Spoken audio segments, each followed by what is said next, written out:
பெருஞ்சோதி தனிப்பெருங்கருணை அருட்பெருஞ்சோதி. மாதா பிதா குருமார்களையும் வணங்கி பிரபஞ்சத்தையும் பஞ்சபூதங்களையும் நவகிரகங்களையும் வணங்கி பிருகுபலி ஜோதிடத்தில் இன்னைக்கு நம்ம பார்க்கக்கூடிய தலைப்பு காதல் திருமணம். இந்த காதல் திருமணம் யாருக்கு அமையும் அப்படிங்கிற ஒரு டாபிக். ஓகேங்களா? காதல் என்ன பெருசா, எல்லாருமே தான் காதல் பண்றாங்க அப்படின்னு சொல்லலாம். எல்லாரும் தான் காதல் பண்றாங்க. ஆனா திருமணத்தை வரைக்கும் யாருக்கு போகுது அப்படிங்கிற ஒரு பெரிய டாபிக். திருமணத்தை வரைக்கும் அந்த காதல் கொண்டு போயிட்டாங்கன்னா உங்களுக்கு இனிமையான வாழ்க்கை தானே. ஏன்னா ஏற்கனவே ஒரு பொண்ணை தேர்ந்தெடுத்து ஒரு உல்லாசம், ஒரு காதல் ரசனை இன்பமா போய் அதுக்கப்புறம் திருமணத்துக்கு போய் அந்த பொண்ணை நமக்கு மனைவியா வருது, அந்த பையன் நமக்கு கணவனா வரா அப்படிங்கிறப்ப இன்னும் அதிகப்படியான சந்தோஷம் தானே. அந்த அதிகப்படியான சந்தோஷம் அனுபவிக்கிற ஜாதகம் எது அப்படிங்கிறதாங்க இன்னைக்கு டாபிக். ஓகேங்களா? எப்படி பார்க்குறோன்னா, உங்கள் ஜாதக கட்டத்தை நீங்கள் எடுத்துக்கோங்க. செவ்வாய் பகவானும் புதன் பகவானும் ஒன்று சேர்ந்து சுக்கிரன் பகவான் வீட்டில் இருந்தாலும் அது காதல் திருமணத்துக்கு போகுது. ஓகேங்களா? இல்லை சந்திரனும் செவ்வாய் புதன் இவங்களாம் சேர்ந்து இருந்தாலும் காதல் திருமணத்துக்கு போகுது. இது வெரைட்டியாக சொல்லலாம். எப்படின்னா, காதல் திருமணம் பண்ணி அம்மா அப்பாட்ட பர்மிஷன் வாங்கி பண்ணுறது ஒரு வகை, அம்மா அப்பாட்ட சொல்லாமல் அவங்கள இஷ்டத்துக்கு போய் பண்ணிக்கிறது இன்னொரு வகை. இந்த ரெண்டு வகை பிரிக்கிறப்ப உங்களுக்கு ரொம்ப குழம்பி போயிடும். நான் சிம்பிளாக மட்டும் சொல்கிறேன் பாருங்கள். ஒரு பையனுக்கு சுக்கர தசை, அதாவது இப்போ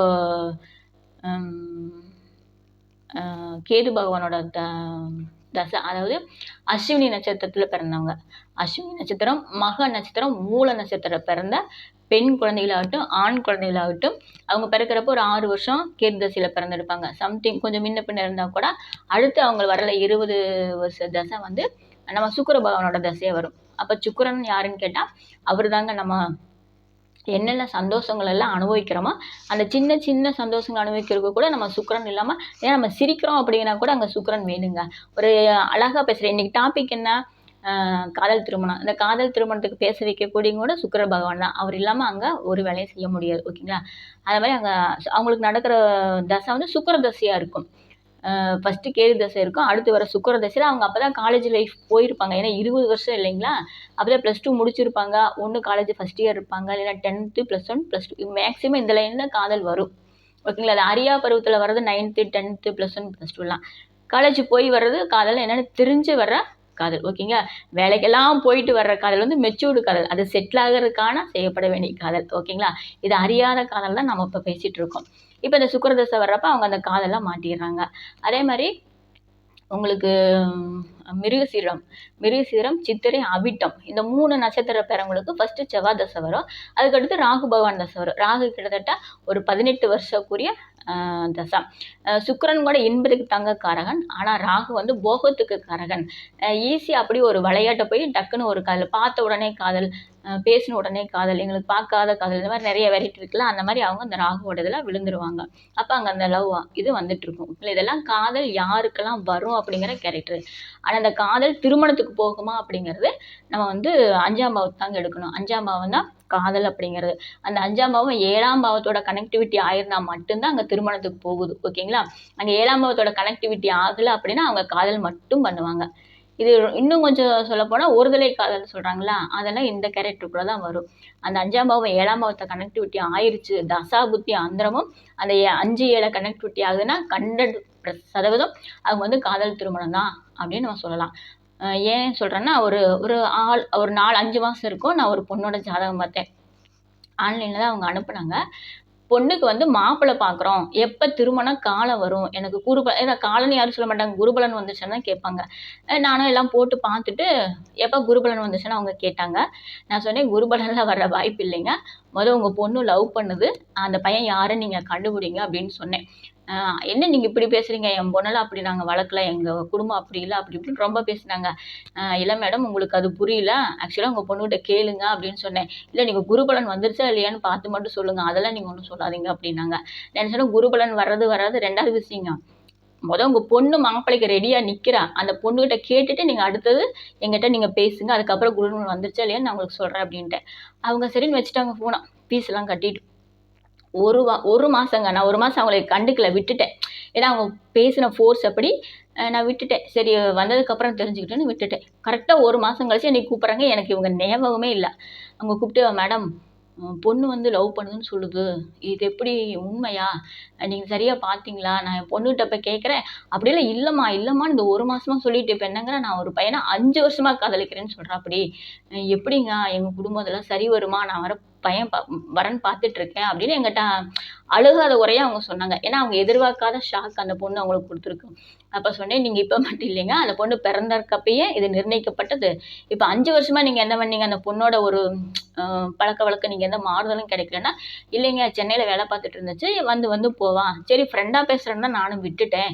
அந்த பையன எனக்கு தெரியும். ஆனா ஃப்ரெண்டுன்னு நெனச்சு விட்டுட்டேன். ஆனா இப்ப 5 வருஷமா பழகிட்டேன். கட்டினா அந்த பையன தான் கட்டுவேன்னு நிக்கிறாப்படி." அப்படின்னு அவங்க சொன்னாங்க. அப்புறம் அவங்க ஜாதகத்த பார்த்துட்டு நான் தான் முதல்லயே சொன்னேன்ல, அது காதல் திருமணத்துக்கு போகக்கூடிய ஜாதகங்க.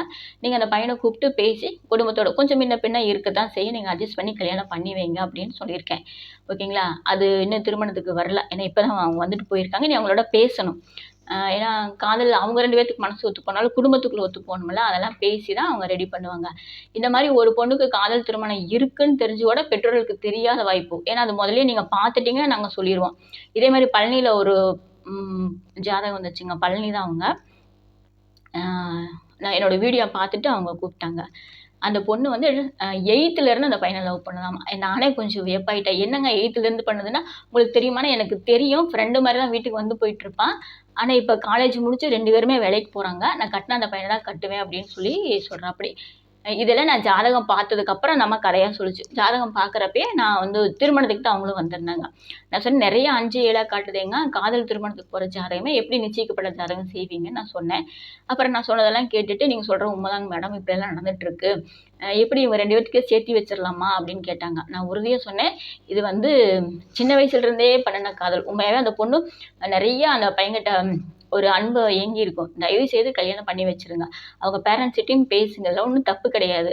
அந்த பையன் ஜாதகத்தையும் வாங்கி குடுங்க. நான் 2யும் பார்த்துட்டு சொல்றேன்" அப்படின்ட்டு நான் சொன்னேன். சரி நீங்க சொன்னதால நான் உங்க பேரண்ட்ஸ் கிட்ட பேசுறேன் அப்படின்னு சொல்லியிருக்காங்க.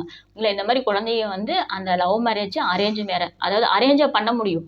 இப்ப லவ் பண்ணிட்டாங்க, கல்யாணம் பண்ணிட்டாங்க அப்படின்னு ஒரு சின்ன ஒரு மைனஸ் இருக்கும். லவ் மேரேஜ்ன்னு. அந்த பேர மாத்துறதுக்கு இதே பெற்றோர்கிட்ட சொல்லி அத அரேஞ்சா மாத்திக்கலாம். அதே மாப்பிள்ளை, அதே பொண்ணு அரேஞ்ச் பண்ணிக்கலாம்.